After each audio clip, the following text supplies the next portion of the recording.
Hello friends, मैं आनंद स्वागत करता हूं आपका मिशन गुरुकुल पे। मैं CAG के अंदर AA हूं और जो आप हमारा ये वीडियो लेक्चर सीरीज चल रहा है, इस वीडियो लेक्चर सीरीज के तहत अंदर मैं आपको अकाउंटिंग का क्लास लेने वाला हूं। तो उस अकाउंटिंग के क्लास में हम लोग जो भी अकाउंटिंग के सिलेबस रहेंगे, जो कि स्पेसिफिक फोकस होगा हमारा EPFO AO वाले एग्जाम पे, तो इस एग्जाम को फोकस करते हुए, इस एग्जाम को टारगेट करते हुए जो भी अकाउंटिंग के सिलेबस में हम लोग को पढ़ना है, क्या छोड़ना है और कितना पढ़ना है, वो सब हम लोग इस वीडियो लेक्चर सीरीज में हम लोग देखेंगे।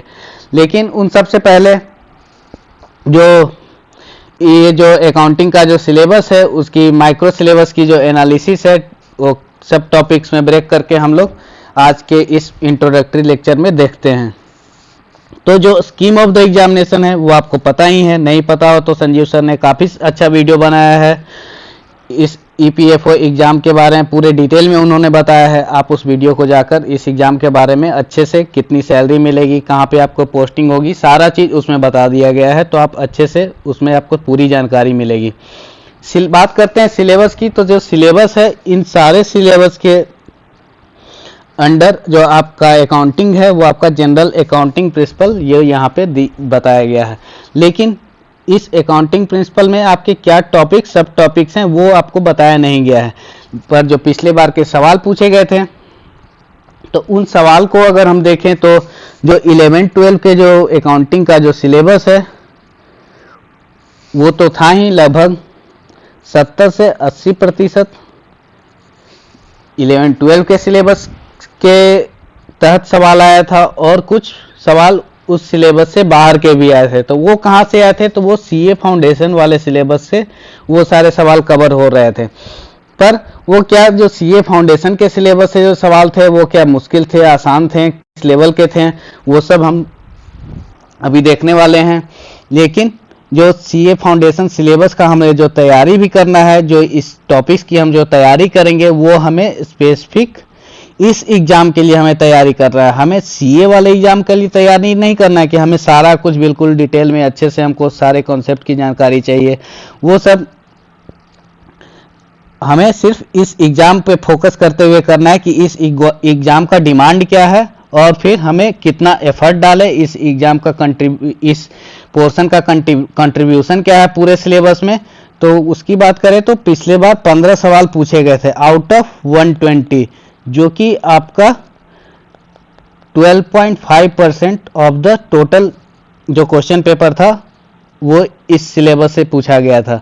तो इस 12.5% को कवर करने के लिए हमें क्या पूरे CA वाले सिलेबस को पूरा पढ़ना है, या फिर हम सिलेक्टिव टाइप से स्टडी करें तो हमारा काम चल जा सकता है? वो सारी चीज़ हम इस सीरीज के अंदर देखने वाले हैं। तो क्या टॉपिक्स पूछे गए थे, क्या उनके सब टॉपिक्स थे, वो देख लेते हैं। तो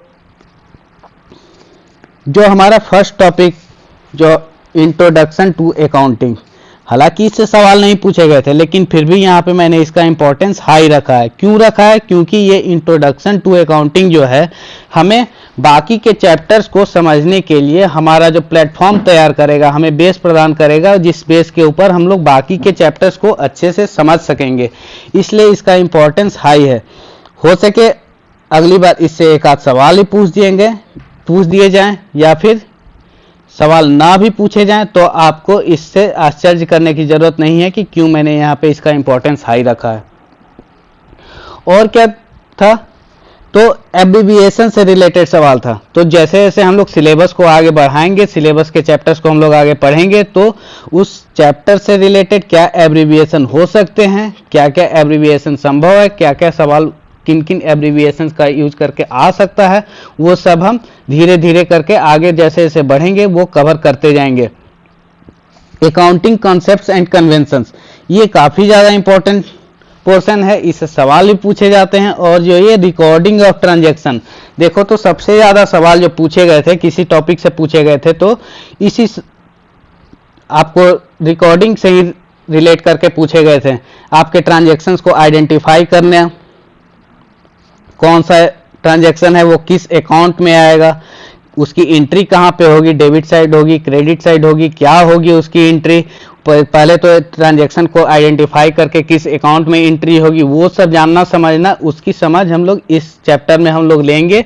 और ये काफ़ी ज़्यादा इंपॉर्टेंट, वेरी हाई इसका इंपॉर्टेंस है, क्योंकि इससे देखो एक नहीं 2-3 सवाल पूछे गए थे। कंसाइनमेंट अकाउंटिंग, हालांकि अलग से कंसाइनमेंट अकाउंटिंग यहाँ पे लिखा हुआ है, लेकिन इस चैप्टर में ही हम इसे भी समझेंगे कि इस देखो सवाल क्या है, the abnormal loss on consignment is credited to, इसकी एंट्री कहाँ पे होगी। तो ये सब हम ट्रांजैक्शंस के जो रिकॉर्ड कर रहे होंगे तो ये सारी चीज की समझ हमें होगी।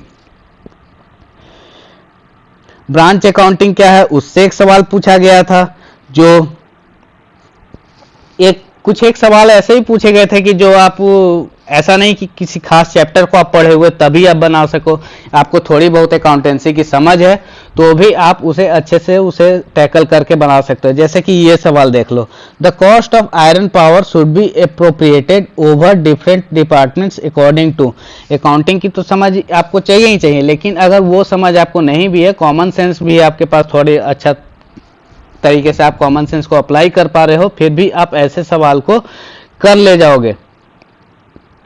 इंश्योरेंस के सवाल पूछे गए थे, जॉइंट वेंचर के सवाल पूछे गए थे, और भी ट्रायल डिप्रिसिएशन से लिंक करके सवाल पूछे गए थे, किसी जो डिफरेंशिएशन है depreciation of fixed asset is an example of. तो देखो बिल्कुल बेसिक से सवाल पूछे गए हैं, ऐसा नहीं कि आपको भाई यहाँ पे बैलेंस शीट तैयार करना है, बैलेंस शीट तैयार करके आपको मैच कराना है, सही आ रहा है गलत आ रहा है, rectification of error, bank reconciliation, ऐसे सवाल नहीं, बिल्कुल बेसिक से सवाल आपको पूछे गए हैं। तो हमें बेसिक्स पे ध्यान रखते हुए हमें जो क्वेश्चन सॉल्विंग पे हम लोग काफ़ी ज़्यादा फोकस रहेगा इस सीरीज के तहत।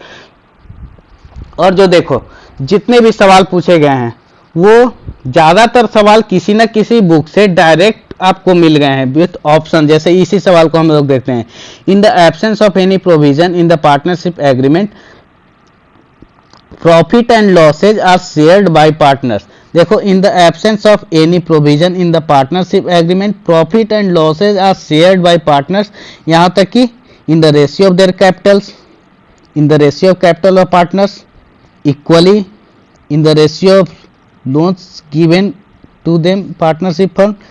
तो ऑप्शंस के साथ बिल्कुल सेम टू सेम सवाल पूछे गए हैं, और ऐसा एक नहीं कई सवाल पूछे गए हैं, वो किसी न किसी बुक से आपको डायरेक्ट मिल रहे हैं। देख लो यहाँ पे ये सवाल हो गया, ये सवाल हो गया, ये सवाल हो गया, बिल्कुल हूबहू डायरेक्ट सवाल मिले गए हैं। तो आपको उस सब की टेंशन नहीं लेनी है कि ये भी किताब हम पढ़ ले, वो भी किताब पढ़ ले, उन सब की समरी जो है वो हम आपको यहाँ पे प्रस्तुत करने वाले हैं। उन सब की समरी के साथ साथ उनसे जो रिलेटेड एमसीक्यूज है या फिर जो एमसीक्यूज बुक से हूबहू मिलने वाले हैं या फिर बुक से एमसीक्यू फॉर्म करके, वो सब हम लोग आपको इस वीडियो लेक्चर सीरीज के अंदर काफ़ी इफेक्टिव, काफ़ी कंसाइज तरीके में हम लोग यहाँ पे आपके पास लेके आने वाले हैं। तो यहाँ पे अगर आप क्वालिफिकेशन की देखो कि आपके क्वालिफिकेशन में काफ़ी लोगों को कन्फ्यूजन रहता है। क्वालिफिकेशन में आपका यहाँ पे डिजायरेबल क्वालिफिकेशन के अंदर ये आपका यहाँ पे लिखा हुआ है चार्टर्ड अकाउंटेंट, मैनेजमेंट अकाउंटेंट, बाकी ये सारा चीज़ लिखा हुआ है। तो जिन लोगों के पास ये सारी डिग्रीज हैं, जिन लोगों ने ये सब की पढ़ाई की है, उनके लिए तो ये जो सिलेबस का पोर्शन है काफ़ी ज़्यादा आसान होने वाला है। लेकिन अगर जिनके पास ये सारी डिग्रीज नहीं है, जिन्होंने इसकी तैयारी नहीं की है, इसकी पढ़ाई नहीं की है, क्या उनके लिए संभव ही नहीं है? बिल्कुल नहीं। अकाउंटेंसी जो है बिल्कुल ही ईजी सा सब्जेक्ट है। बिल्कुल आपने थोड़ी बहुत आपको मैथ्स की समझ होनी चाहिए, थोड़ी बहुत आपको नंबर्स का ज्ञान होना चाहिए, बाकी बिल्कुल आप जैसे नॉर्मल जो सोसाइटी में देख रहे हो कैसे बुक कीपिंग हो रहा है, आप जैसे दुकान में ही जा रहे हो, दुकान वाला कैसे उधार खाता मेंटेन कर रहा है, वो बही खाता मेंटेन कर रहा है, उसकी क्या उससे ज़रूरत पड़ी है, ये सारा कुछ हम बिल्कुल आसानी से बिल्कुल कंसाइज तरीके से, बिल्कुल आसानी से, बिल्कुल एकदम इफेक्टिव और फ्लुएंट तरीके से ये बिल्कुल हम लोग इसे सीखने वाले हैं। तो आपको ज़्यादा टेंशन लेने की ज़रूरत नहीं है कि अकाउंटेंसी हम कहाँ से पढ़ें, क्या पढ़ें, बहुत सारा पढ़ें, सीए का पूरा सिलेबस ही पढ़ लें, क्या उतना सारा सीए के उतने सारे बुक्स होते हैं, सब पढ़ना होगा। 11-12 के एनसीईआरटी से काम नहीं चलेगा। ये सारी चीज़ें आपके जहन में ये सारे प्रश्न आपके जहन में जरूर उठ रहे होंगे, तो उन सब के सॉल्यूशन के लिए ही हम इस वीडियो सीरीज को लेके आए हैं। काफ़ी लोगों की क्वेरीज आ रहे थे कि कहाँ से पढ़ें, क्या पढ़ें, कैसे पढ़ें। चलिए ठीक है, तो जुड़े रहिए हमारे इस YouTube चैनल मिशन गुरुकुल से। बहुत जल्द ही हम अकाउंटेंसी के सीरीज लेकर आपके समक्ष हाजिर होने वाले हैं। अगर आपको वीडियो अच्छा लगा इसे लाइक कीजिए, अपने दोस्तों के साथ शेयर कीजिए, हमारे चैनल को सब्सक्राइब कीजिए। बहुत जल्द ही हम इस अकाउंटेंसी के सीरीज को शुरू करने वाले हैं। Thank you.